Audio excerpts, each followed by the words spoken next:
Let's do a feature. Feature. I have an assessment today. Good night. Saan pala?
guys.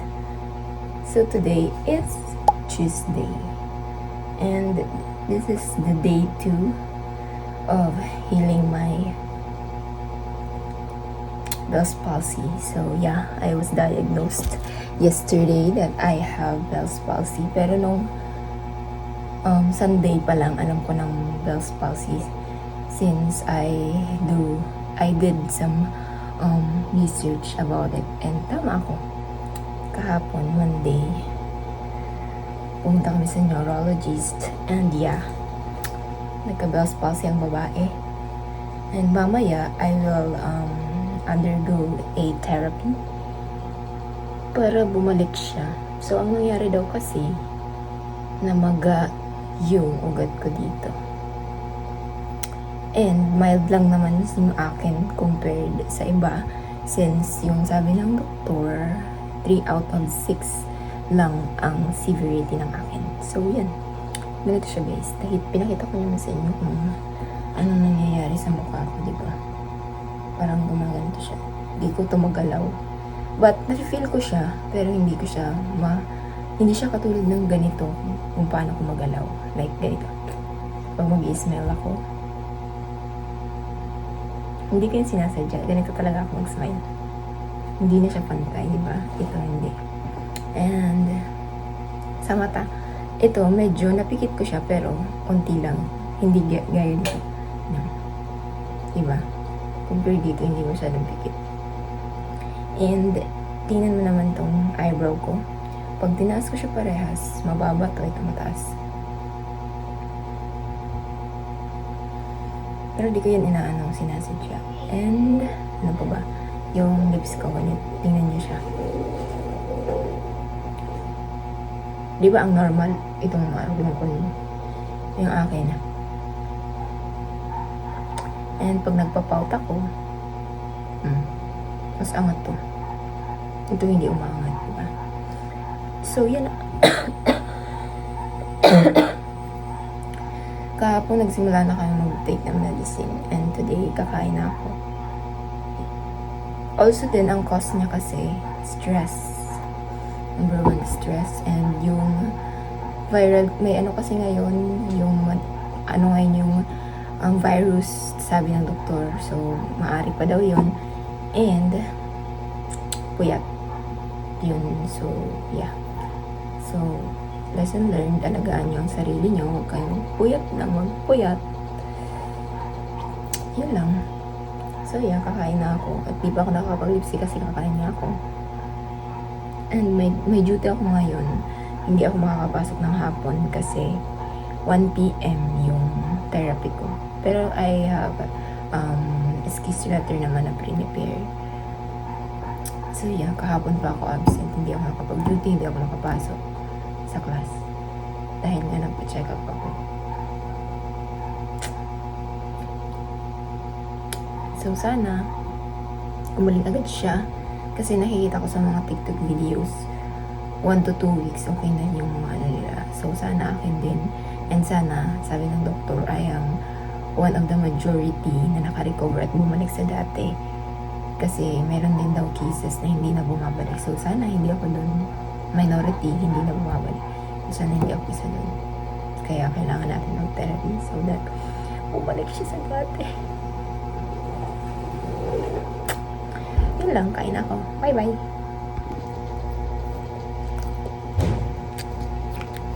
Wala akong panlasa dito, guys.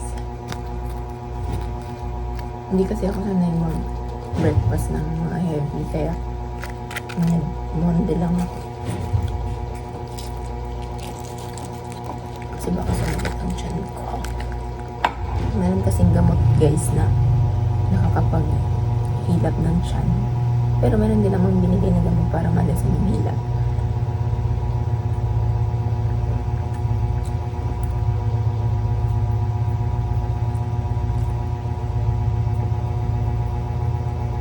Nakakapag-ano naman ako dito, pero ang nangyayari. Wait.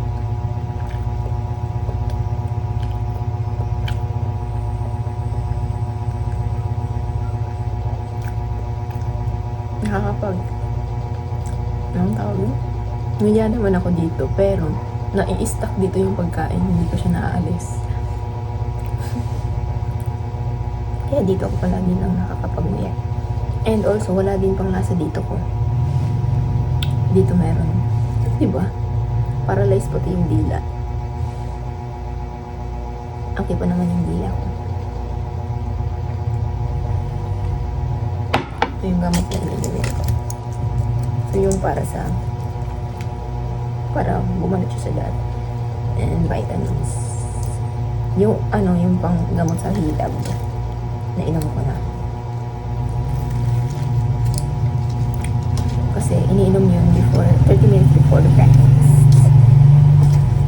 So yun lang. So kung kayo, may nararamdaman na kayo, kasi naramdaman ko to Thursday ng gabi. Naramdaman ko siya kasi parang nagtataka ako kasi pag tumatawa ko, dito lang yung bumubuka. Sabi ko, baka mag-lockjaw. Magka-lockjaw ako, tumatawa ko. Dito lang, as in dito lang yung ko. Tatawa ako. Tapos nung kinaumagahan, Friday, gising ko, di ba, may pasok ako na maaga. Tag-lipstick ko. Taka yung Thursday din, naramdaman ko nang wala akong panlasa talaga. Walang panlasa. Tapos yung Friday, lumalala na siya. Nararamdaman ko yung, kung nag-lipstick ako, sabi, nagtataka ako sa salamin. Kung gumaganyan ako, dito yung, ko, hindi siya pantay. So, doon nagtaka ako. Hindi ko pa doon alam na meron ako nun. Tapos, pagpasok ko sa work, ay sa duty ko, di ba malamig doon, napapansin ko yung mata ko, nagluluha siya dito. Lumuluha siya, tapos masakit siya. Pero ito, okay lang naman. Tapos yun na yun, pag uwi ko naman, kumain ako, di ba, wala pa rin akong palasa dito. Tataka ako. Tapos, doon na, nag-search na ako. Sabi ko, pero ang una kong na-search, drooping daw. So, parang bumababa daw to. Hindi nga siya bumababa. Hindi lang siya magalaw. Yun yung una kong search. Tapos hindi ko na pinansin ulit. Sabi ko, baka bukas wala na naman to. Pag Saturday, nag-duty ulit ako. Doon na, napansin ko na talaga, na siya, parang kabang.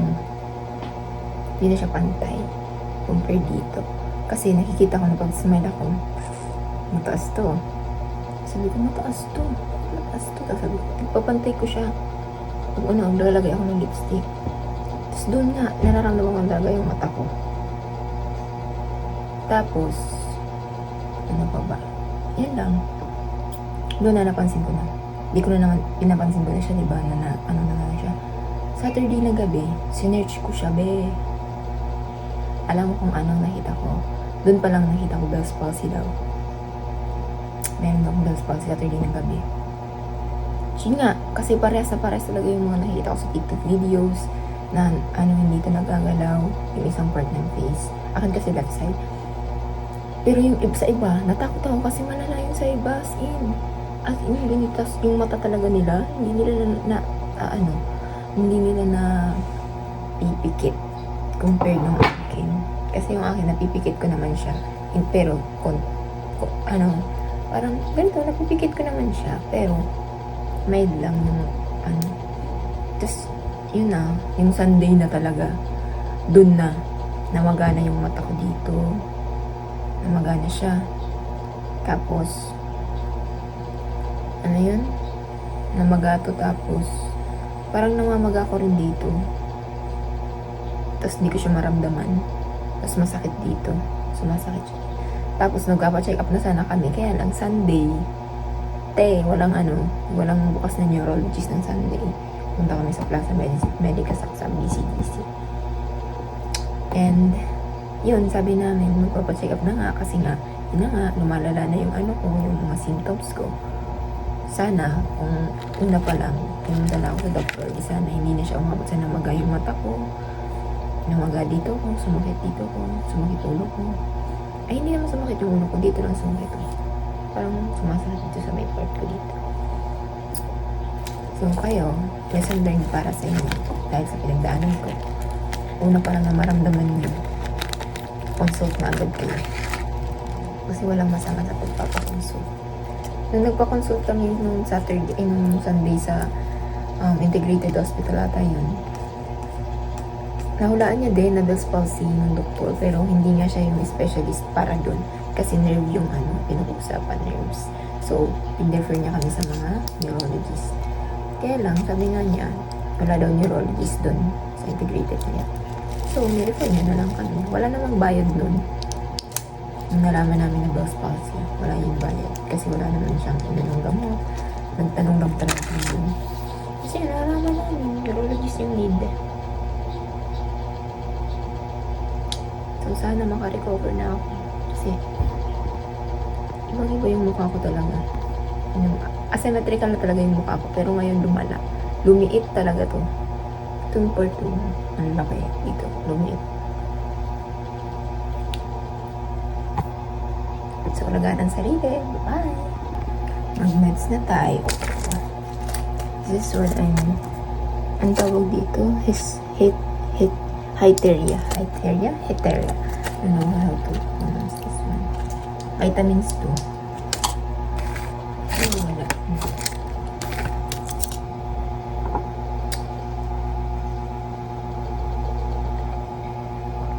Tapos, itong prednisone.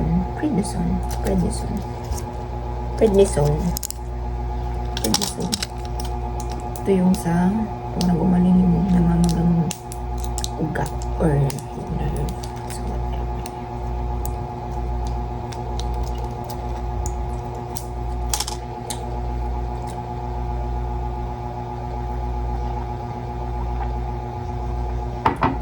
Pares tong twice a day, breakfast and dinner. Tapos yung isa, breakfast lang. 30 minutes before breakfast. Kasi yun yung sa hidab. Bye-bye! I'm gonna go na. May duty pa ako ng 8. So, time check. Wait lang.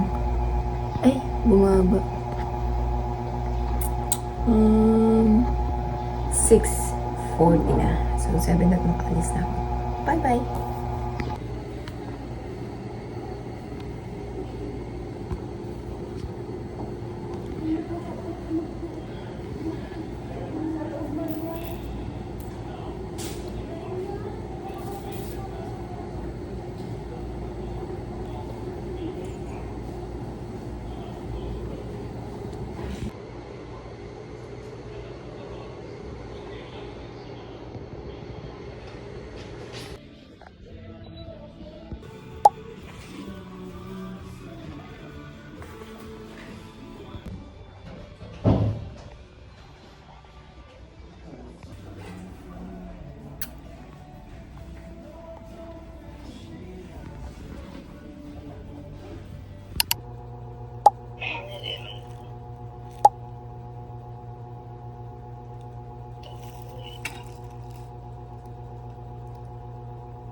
Ha?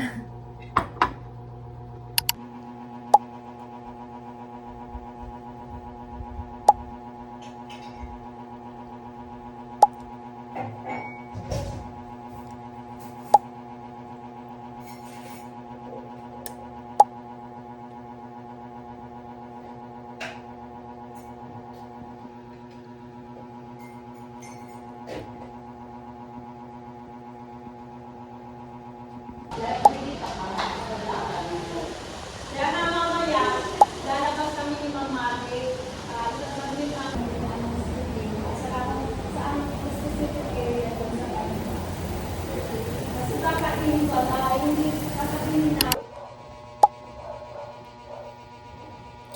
hi guys! Update lang sa aking Bell's palsy. So, I just got home from my therapy kaninang 2 p.m. Hindi ako nakapag-video kasi sobrang nagmamadali ang babae. And, yun lang naman. May improvement naman na siya. Medyo pumapantay na. And ang advice sa akin, may binigay na pang exercise routine and also maglagay daw ako dito ng hot compress every night. So, yan, gagawin ko yung mamaya. And, just smile. Medyo na lang, diba? Sa ilong.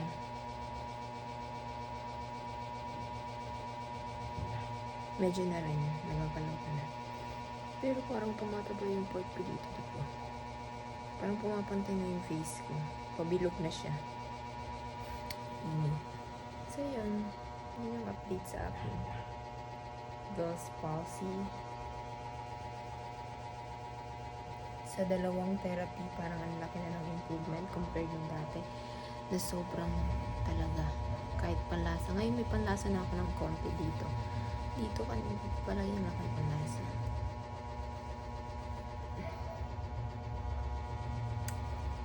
Yun lang naman. Bye! Di ko kayo bukas. May pasok ako sa duty.